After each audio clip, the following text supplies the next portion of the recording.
오늘 1절부터 11절까지 말씀을 통해서 그랄 땅에서의 실패와 하나님의 보호라는 제목으로 하나님 말씀을 상고하겠습니다.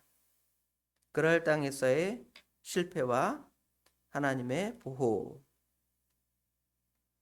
우리가 알듯이 이스라엘 백성들이 살아갈 이 팔레스타인 땅은 비가 1년 내내 오는 곳이 아닙니다.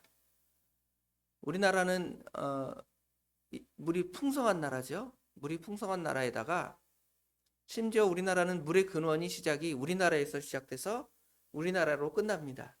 그래서 예를 들어 한강물을 생각한다면 한강물이 태백산에서부터 흘러서 쭉 내려와서 한강이 되고 우리나라 사람 모든 사람이 그 물을 마시죠. 우리나라의 남쪽에 있는 강들이 대부분 다 그렇습니다. 근데 다른 나라들은 보면 그 물의 근원이 다른 나라에 있어요. 예를 들어 나일강 그러면 나일강의 근원이 이집트에 있는 게 아니라 오히려 그 에티오피아 쪽에서 물이 쭉 흘러서 이제 애굽으로 흘러가는 거예요. 그럼 무슨 일이 생겨나냐면 물의 근원인 나라들이 앞에서 물을 탁 막아버리는 거예요. 댐 하나 지어놓고 물 못 내려간다. 우리도 저 북한 한탄강 북쪽에서 북한에서 물을 갖다가 탁 잠갔다가 물을 갑자기 확 내리면 물이 확 내려서 사람 사고도 당하니까 위험한 일이 있잖아요. 이런 것이 이제 우리나라는 그런 물의 특권이 있는데 대부분의 나라들은 다 이런 문제가 있죠. 그런 문제가 있는데 지금 이스라엘 백성들도 이 팔레스틴 땅에 물이 없으니까 물 때문에 굉장히 곤란함을 당하고 있음을 볼 수가 있습니다. 이스라엘 백성들의 땅은 지중해성 기후와 아열대 기후가 교차하는 지역이에요. 이제 이스라엘 북쪽은 지중해성 기후로 해서 굉장히 햇볕이 따뜻하고 그 과일 같은 것들, 뭐 오렌지나 이런 것들이 굉장히 풍성한 땅인데 좀 남쪽으로 내려가면 사막 기후에 가까워지고 그 아래쪽으로 내려가면 아라비아 반도가 나오니까 아주 더운, 그래서 이제 물이 없는 땅이 돼버리는 거예요. 그런 경계성에 있는 땅입니다. 1년 내내 강수량이 어느 정도가 되냐면 200mm 정도가 된다 그래요. 우리는 뭐 1500, 2000 한꺼번에 그냥 왕창 와서 문제지. 여기는 겨우 200mm가 오는데 겨울철 겨울철에 우기가 되는데 우기 이전에 이슬기라는 기간이 있대요. 이슬이 내리는 기간. 뭐 이슬 내리는 기간 한 2달. 그 다음에 우기가 한 몇 개월 되기는 하지만 그 양도 되게 적어서 만약에 하나님께서 그 비나 이슬을 내리지 않으면 가나안 전역은 치명적인 피해를 본다고 합니다. 그래서 가나안 땅에 보통 흉년이 들면 이스라엘 백성들은 어디로 내려가냐면 애굽으로 내려가요. 애굽에는 물이 늘 풍성해서 이제 농사도 잘 지을 수가 있으니까 그쪽으로 내려가는 것이죠.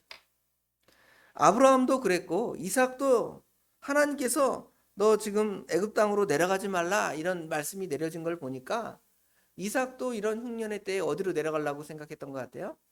애굽으로 내려가려고 그러니까 하나님께서 애굽으로 가지 말라고 이렇게 말씀하신 것 같습니다. 이삭도 애굽을 목표로 길을 떠나 남쪽으로 가는 중에 그랄 지역에 머무는데요. 이 그랄 지역은 오늘날로 말하면 이제 이 성경 시대 당시로 말하면 블레셋 지방의 땅입니다. 이 땅에 머무를 때 하나님께서 애굽으로 가지 말라고 하시고 가나안 땅을 떠나서는 안 된다 이렇게 2절에 말씀하시죠. 여호와께서 이삭에게 나타나 이르시되 애굽으로 내려가지 말고 내가 내게 지시하는 땅에 거주하라 이렇게 명령을 하고 있습니다. 하나님의 명령은 어찌 보면 우리 인간이 이해할 수 없는 측면이 있습니다. 왜냐하면 하나님께서 이삭에게 가나안 땅에 거주하라고 명령하신다면 최소한 무엇은 가나안 땅에 없어야 되겠습니까? 흉년은 없어야 될 거 아니에요. 흉년을 안 주면서 그 땅에 거주하라 그러면 이해를 하겠는데 하나님께서는 이 우주 만물을 주관하시는 하나님이시라고 아브라함과 이삭에게 가르쳐 주셨는데 하나님께서 지금 그 땅에 흉년을 내리면서 또 아브라함에게 뭐라 그래요? 또 그 땅 떠나지 말라. 그러면 우리가 다 이해할 수 없고 하나님께서 어떻게 저렇게 우리에게 말씀하실까 이해하지 못할 때가 있습니다. 그러나 오히려 이런 것들을 통하여 그 모든 것들을 하나님이 주관하시고 그 가운데서 우리 성도들이 어떻게 살아야 할지를 교훈받는 그러한 기회가 되기도 하고 그러한 장소이기 때문에 하나님께서는 이 가나안 땅을 더 흉년되게 하실 수 있다는 것이죠. 특별히 이제 이 가나안 땅은 하나님께서 그 지역에 사는 사람들을 더 연단하시려고 그런 어려움을 주는 것 같아요.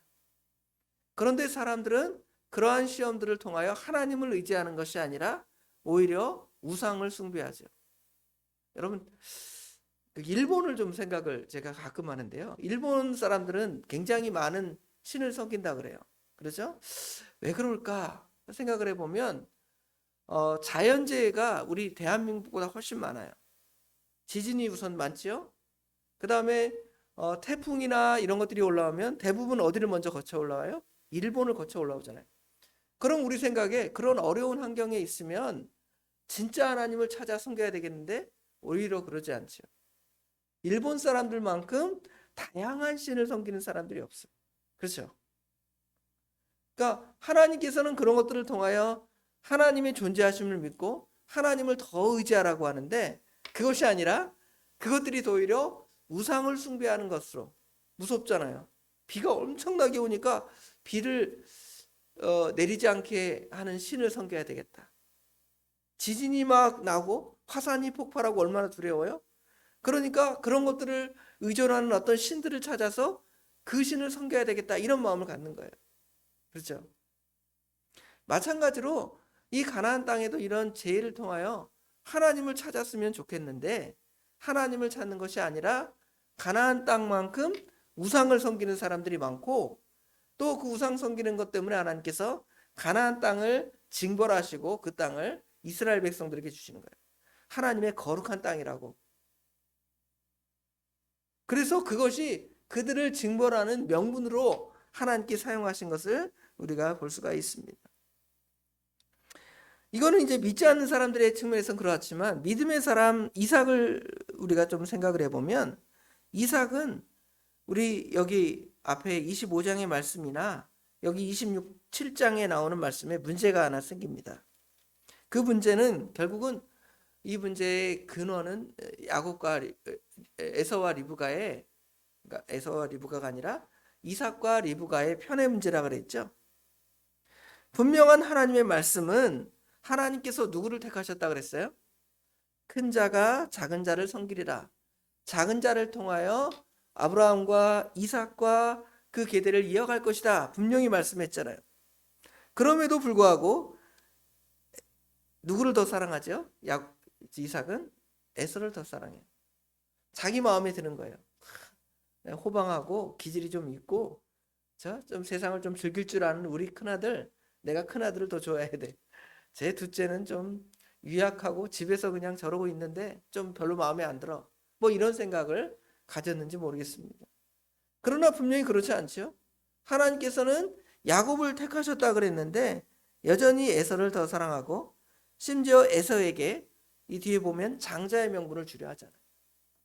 하나님의 뜻은 분명히 그 태에서부터 하나님께서 그 뜻을 가르쳐 주셨는데 리브가가 임신해서 두 태가 그 안에서 싸우니까 얼마나 괴로워요? 하나님께 기도했더니 하나님께서 큰 자가 작은 자를 섬길 것이다. 두 민족으로 나뉠 것이다. 분명히 말했는데 듣지 않아요. 이삭은 여전히 믿음이 어떻게 보면 성숙했지만 어떠한 부분에 있어서는 하나님의 뜻에 맞지 않는 행동을 할 때가 있죠. 리브가 역시 그랬다 그랬죠. 리브가가 그 예언의 말씀, 하나님의 말씀을 제대로 이해했다면 굳이 편애할 필요가 없는 거예요. 어차피 내가 좋아하는 아들이 이 모든 거리를 다 갖는다 이런 생각을 가지면 그것에 대한 조바심이 필요 없잖아요. 똑같이 사랑했을 텐데 이삭과 리브가는 그렇게 하지 않았지. 뿐만 아니라 지금 흉년이 분명히 들었을 때에 아브라함도 우리가 실패한 장면을 두 번이나 보잖아요. 흉년이 돼서 애굽 땅에 내려간 것과 또 남방으로 내려가서 거기서 자기 아내 뺏길까 봐 자기 아내를 내누이라 이렇게 얘기했잖아요. 그러한 실패를 두 번 다 목격하지 않았지만 이런 상황을 다 알 거란 말이에요. 그런 아버지의 경험과 그 곤란함을 보고서도 자신도 어떤 실수를 해요? 똑같은 실수를 하고 있음을 보여줍니다. 그러한 이유로 하나님께서는 하나님의 그 언약, 약속의 말씀을 다시금 상기시켜 주는 거예요. 애굽으로 내려가지 말고 내가 내게 지시하는 땅에 거주하라. 그러면 하나님께서 3절부터 5절의 말씀을 너에게 복으로 주시겠다고 말씀하시는 거예요. 이 어려움 가운데서 이삭이 가나안 땅을 떠나지 않는 것이 얼마나 중요하고 이것이 하나님의 그 복의 근원이라는 것을 다시금 말씀해 주는 것입니다. 3절부터 5절에 보면 이 땅에 거류하면 내가 너와 함께 있어 내게 복을 주고 내가 이 모든 땅을 너와 네 자손에게 주리라. 내가 내 아버지 아브라함에게 맹세한 것을 이루어 네 자손을 하늘의 별과 같이 번성하게 하며 이 모든 땅을 네 자손에게 주리니 네 자손으로 말미암아 천하 만민이 복을 받으리라. 이는 아브라함이 내 말을 순종하고 내 명령과 내 계명과 내 율례와 내 법도를 지켰음이라 하시니라. 하나님이 다시금 복을 너에게 줄 것이다 상기시켜 주는 것입니다.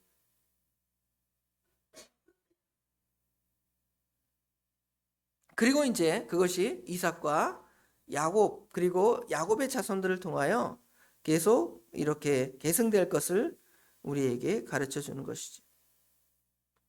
당시의 가나안 땅은 소돔과 고모라처럼 죄악에 사로잡혀 있었던 땅이었습니다.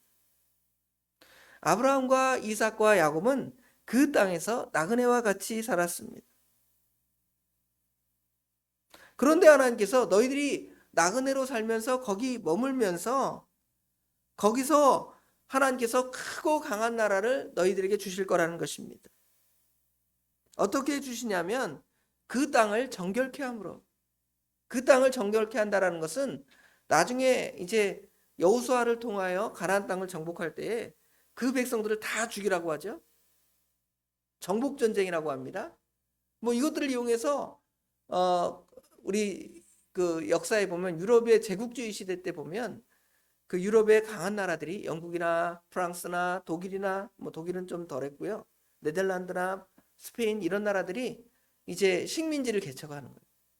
가서 막 죽이고 그 땅을 차지하면서 하나님의 정복 전쟁이다. 그러면서 그 땅을 다 기독교화 시킨다고 그 땅 원주민들을 내쫓고 그 땅을 차지하죠. 그런 명분으로 지금 어떤 성경을 사용하냐면 여호수아가 그 땅을 정복하라는 말씀을 사용해서 그렇게 정복하는 거예요. 성경적일까요? 성경적인 건 아니에요. 하나님께서 이스라엘 백성 땅을 그렇게 정결케 하는 것은 이것은 오늘날로 말하면 신약의 교회를 세워나가는 거예요. 교회가 어디 세워져요? 이 세상 사람 하나도 없는 곳에 교회가 세워집니까? 그것이 아니라 이 세상 죄악이 있는 세상 가운데 교회가 세워져요. 그러다 보면 교회 안에 세상 사람들이 오잖아요. 오면 교회 안에 세상 사람들이 와서 교회를 죄로 오염시킬 때에 교회는 그 죄들을 완전히 교회 안에서 제거하라는 거예요. 하나님의 교회를 온전히 세워나가는 개념으로 이 구약의 이스라엘을 말하는 거예요. 그렇죠? 그런 측면에서 볼 때 구약의 헤렘은 그래서 가나안 백성들을 죽이는 것은 하나님의 뜻을 세워나가는 것이지만 신약 시대에 오늘날 시대에 제국주의 시대에 이렇게 어떤 나라를 식민지화되고 그 나라를 쳐들어가서 너희들을 거룩하게 할 거야 하면서 그 땅을 차지하는 것은 성경적 개념은 아니죠. 구약의 이스라엘 땅의 정복은 하나님의 교회를 세워나가는 거예요. 구약의 이스라엘은 신약의 교회입니다. 그런 측면으로 우리가 해석을 해야지 그런 식으로 해석하지 않으면 가서 남의 나라 빼앗고 죽이고 그것이 정당하다 그렇게 주장할 수 있는 거예요. 그것이 아니라 오늘처럼 이스라엘 백성들도 처음에 아브라함에게 이삭에게 야곱에게 가나안 땅 차지하라고 그랬으니까 아브라함, 이삭, 야곱이 군대를 조직한 다음에 그 땅을 가서 칼로 다 죽이고 차지하는 거예요. 그게 아닌 거예요. 그렇죠? 거기 가서 나그네로 거주하면서 그 땅 백성들에게 영향력을 행사하는 거예요. 선한 영향력을 행사하는 것입니다. 나는 하나님을 믿는 사람입니다. 저들은 하나님을 믿지 않는 사람들입니다. 그래서 그 사람들 앞에 하나님의 선한 뜻을 자꾸 빛과 소금 역할을 감당해서 자꾸 퍼뜨리면 이 사람들이 하나님을 보게 되는 거예요. 저 아브라함은 어떤 신을 섬기기 때문에, 저 이삭은 어떤 신을 섬기기 때문에, 그의 아들 야곱 어떤 신을 섬기기 때문에 우리랑 저렇게 다를까 하고 쳐다보고 하나님을 알게 하고 하나님을 보여주는 거예요. 그렇죠? 그러기 위해서 하나님께서는 아브라함과 이삭과 야곱에게 어디를 떠나지 말라는 거예요? 가나안 땅을 떠나지 말라는 것이죠. 그런데 이것을 이삭이 제대로 이해하지 못하니까 지금 장자의 명분을 에서에게 주려고 하고요. 분명히 장자의 명분은 야곱에게 있다 그랬잖아요. 그리고 이제 이런 잘못된 어떤 장자의 명분 축복 때문에 이제 형제 간의 갈등이 생겨나고, 그래서 정말 그 장자권을 계승할 누가 야곱을 보호하고, 야곱도 가나안 땅을 떠나야 돼요, 안 떠나야 돼요? 안 떠나야 되잖아요. 그런데 이 이삭이 잘못된 판단으로 말미암아서 형제 사이의 갈등을 부추기고, 그 형제의 미워함 때문에, 에서의 미워함 때문에 야곱을 어디로 보낼 수밖에 없어요? 바단 아람으로 보낼 수밖에 없잖아요. 이게 왜 이런 일이 벌어지는 거예요? 하나님 말씀을 제대로 이해하지 못하니까, 편애하고 잘못된 판단으로 말미암아서 내가 에서에게 장자의 명분을 주겠다. 그런데 하나님께서 나중에 누구의 눈을 어둡게 하죠? 이삭의 눈을 어둡게 하잖아요. 그래서 이제 장자의 축복을 하려고 하는데 어떻게 속여요? 여기다가 털을 만들어 놓고 그렇잖아요. 목소리는 야곱의 목소리인데 만져보니까 털이 달렸네? 너 맞구나 하고 축복하잖아요. 나중에 축복하고 나서 보니까 내가 잘못했구나, 이걸 깨닫는 거죠. 깨달은 다음에는 어떻게 된 거예요? 벌써 끝난 거예요. 형제 사이의 갈등을 만들어 버린 거예요. 죽인다는 거예요. 에서가 힘이 더 세잖아요. 활도 잘 쏘고 얼마나 능력이 있는 아들이에요. 큰 아들이 작은 아들 죽인다니 어떡하겠습니까? 리브가가 또 이삭이 그 아들을, 그 귀한 아들을, 지금 가나안 땅을 떠나지 말게 할 아들을 바단 아람으로 보내는 거. 물론 그 바단 아람에 가서 결혼도 하고 그 민족을 번성케 하는 그 일을 거기서 잘 했잖아요. 그것은 하나님의 뜻이지만, 그래도 누구예요? 그 이삭과 리브가는 그 아들을 거기 떠나지 않게 하는 것이 하나님의 뜻이잖아요. 다행히 야곱이 깨달아서 자기 가족을 거느리고 돌아와서 문제지, 나 거기서 안 살래요. 여기 바단 아람에서 내가 얼마나 부자가 되고 얼마나 잘 먹고 잘 사는데요, 안 가겠습니다. 이러면 어떻게 되겠어요? 하나님의 뜻이 이루어지지 않잖아요. 물론 하나님이 거기 가서도 돌아오게 하시는 것이 하나님의 뜻이지만, 잘못된 판단은 그와 같은데 이러한 실패를 하게 되는 것입니다. 거기에 이제 6절부터 여기 11절까지 말씀에는 아내를 빼앗긴 스토리, 빼앗길 만한 스토리는 우리가 아브라함의 이야기를 통해 듣게 되잖아요. 속였습니다. 왜냐하면 당시에 아내를 뺏는 것이 이런 당시 사람들, 힘 있는 사람들의 전형적인 패턴이었기 때문에 자기 아내를 누이라고 말할 수밖에 없게 된 것이죠.